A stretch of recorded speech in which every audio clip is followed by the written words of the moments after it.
ओम शांति। आइए सभी मिलकर सुनते हैं कहानी सच्चा इंसान। एक गांव में एक संत के पास एक जिज्ञासु आया। उसने संत से कहा, गुरुदेव, मैं आपके पास ज्ञान पाने आया हूँ, मुझे ज्ञान का दान दे दो। संत ने कहा, मैं इंसानों को ही ज्ञान दान देता हूँ, पहले इंसान बनकर आओ। इंसान बनने के लिए कड़ी तपस्या करनी पड़ती है। वह जिज्ञासु संत को प्रणाम करके जंगल में तपस्या करने चला गया।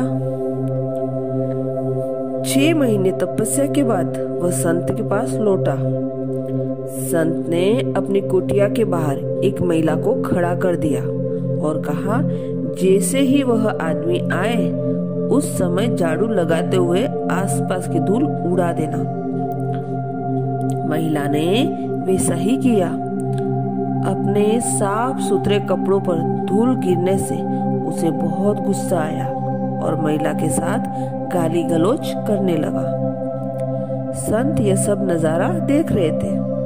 जिज्ञासु ने संत के पास जाकर कहा, गुरुदेव, मैंने गहन वन, भूख प्यास सर्दी गर्मी पर विजय प्राप्त करने की कठिन साधना की, अब मुझे ज्ञान दान दे दो।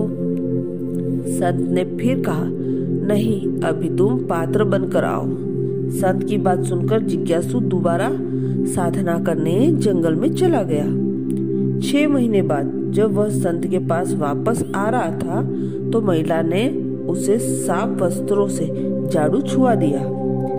जिज्ञासु गुस्से में महिला को मारने दौड़ा। संत सारा नजारा देख रहे थे। उन्होंने फिर उस जिज्ञासु से कहा कि ज्ञान प्राप्त करने के अधिकारी अभी तुम नहीं बने हो, अभी जाओ। जिज्ञासु फिर जंगल में तपस्या के लिए चल दिया। इस बार जब वह 6 महीने बाद लौटा तो रास्ते में खड़ी महिला ने उस पर ढेर सारा कूड़ा करकट डाल दिया।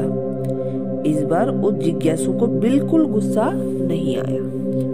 जिज्ञासु उस महिला को प्रणाम करके बोला, बहन, तुमने यह भारी कूड़ा करकट मेरे ऊपर डालकर मुझे समझा दिया कि भीतर की घुसी बुराइयों का कूड़ा इससे भी ज्यादा गंदा है। संत ये सब देख रहे थे। वह जिज्ञासु संत के पास पहुंचा और बोला, गुरुजी, मुझे ज्ञान दीजिए। संत ने उसे गले लगाकर कहा कि जिसने अपनी बुराई आदतों पर नियंत्रण कर लिया है वही सच्चा ज्ञानी है। तुम्हें ज्ञान प्राप्त हो चुका है, अब तुम सच्चे और अच्छे इंसान बन गए हो। अच्छा, ओम शांति।